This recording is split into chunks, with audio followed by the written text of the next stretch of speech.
اٹھتے بیٹھتے آتے جاتے استغفر اللہ ربی استغفر اللہ الذی لا الہ الا ہو الحی القیوم واتوب الیہ استغفر اللہ ربی من کل ذنب واتوب الیہ.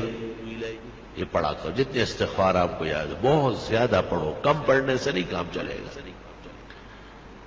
کیونکہ دنیا کی تمام تکلیفیں، رنج اور غم، صدمہ اور مصیبت، فتنہ اور پریشانی سورۃ انفال میں ہے، استغفار سے ختم ہو جائے. استغفار ہمیں کرنا چاہیے. پیرانی پیر شیخ عبد القادر جیلانی نے ایک موقع پر لکھا ہے کہ جن کو استغفار کا پتہ ہے اور پھر وہ پریشان ہوتا ہے، فرمایا بہت بڑا کذاب اور جھوٹا ہے. یہ تو خدا کا فیصلہ ہے کہ آپ استغفار کریں، میں پریشانیاں دور کروں. اب یہ کہ ہمیں محبت چاہیے، آرام چاہیے، عزت چاہیے، حلال دولت چاہیے، وقار چاہیے، حفاظت چاہیے، خدا تیری نصرت چاہیے، بندوں کے ہر شر فساد سے بچت چاہیے. اس کا ذکر اللہ نے سورۃ نوح میں کیا ہے 29ویں پارے میں کہ یہ بھی استغفار سے ہو. لے سارا کام استغفار سے.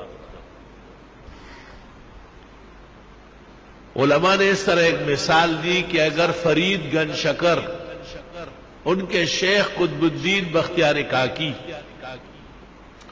ان کے شیخ معین الدین چشتی اور ان کے شیخ عثمان ہارونی اور ان سے بھی بڑے شیخ عبد القادر جیلانی اور سید علی حجویری داتا گنج بخش اور حسن بصری اور علی مرتضیٰ اور چاروں مقرب ملائک، ان سے بھی آپ وظیفہ مانگے.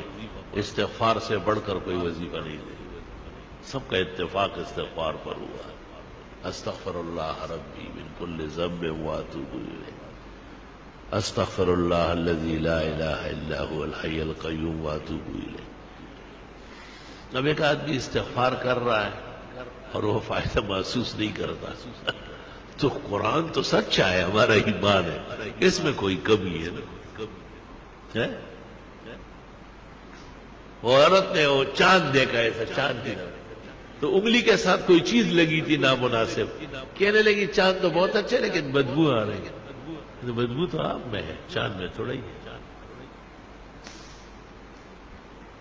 اب اپنے آپ کو اس معیار پر لانا ہے کہ ہمیں استغفار سے وہ فائدہ پہنچے جو اللہ تعالیٰ نے سورۃ انفال میں بیان کیا ہے. وما كان الله ليعذبهم وانت فيهم وما كان الله معذبهم وهم يستغفرون. ایک ایسی نیکی اور ایسا عمل جو نبی کے برابر ہو یا نبی جیسی رحمتیں مل جائے، قرآن کی اس آیت میں ہے جو میں نے پڑھی کہ وہ استغفار کا یا تو نبی کی وجہ سے بچت ہے یا استغفار سے بچت. خوب استغفار کیا گیا. بعض راتیں مناؤ باقاعدہ، بعض اوقات منا لو کہ بھئی میں سحری میں اٹھوں گا اور سورج نکلنے تک استغفار کروں،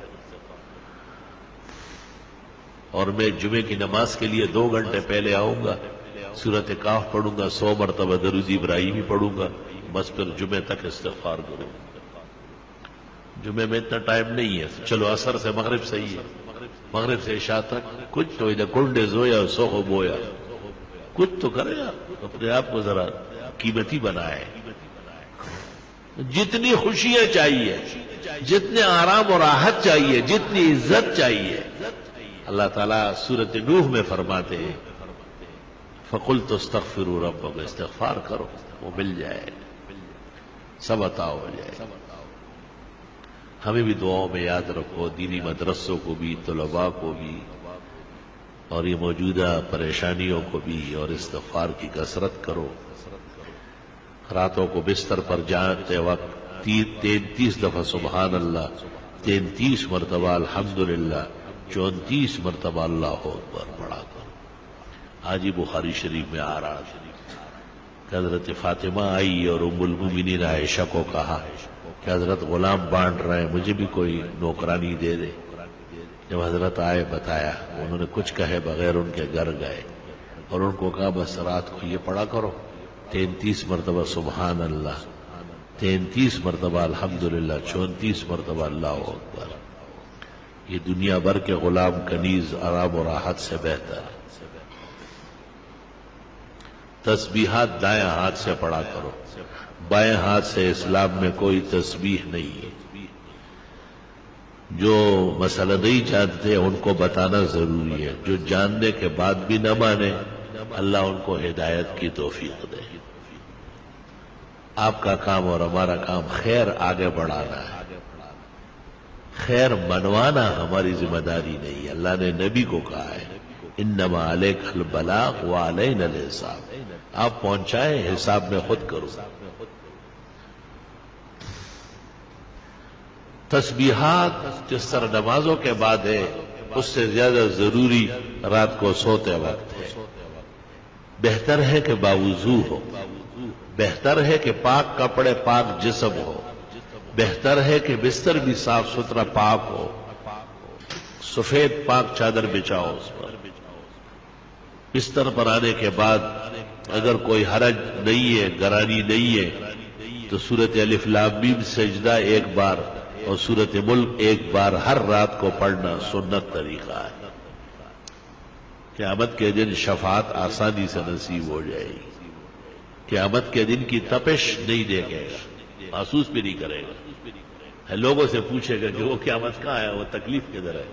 فرشتے کہیں گے چل چل الف لام میم سجدہ اور سورہ ملک جو پڑھتے ہیں ان کو نہ قبر میں عذاب ہوتا ہے نہ میدان حشر میں ہوتا ہے. یا رب تیری کتنی عنایات و احسانات. اورنگزیب عالمگیر نے جو قرآن شریف لکھا ہے تو الف لام میم سجدہ اس پر بھی لکھ دیا 21 پارے میں کہ رات کو سوتے وقت الف لام میم سجدہ اور ملک پڑھا کرو. پھر 29 پارے میں جب سورت ملک آئی پھر لکھنے لگا تو کاتبان جو بیٹھے تھے انہوں نے کہا حضرت یہ لکھ چکے ہیں وہاں، آرام سے رہو. وہ الف لام میم سجدے پر لکھا، یہ سورت ملک پر لکھا.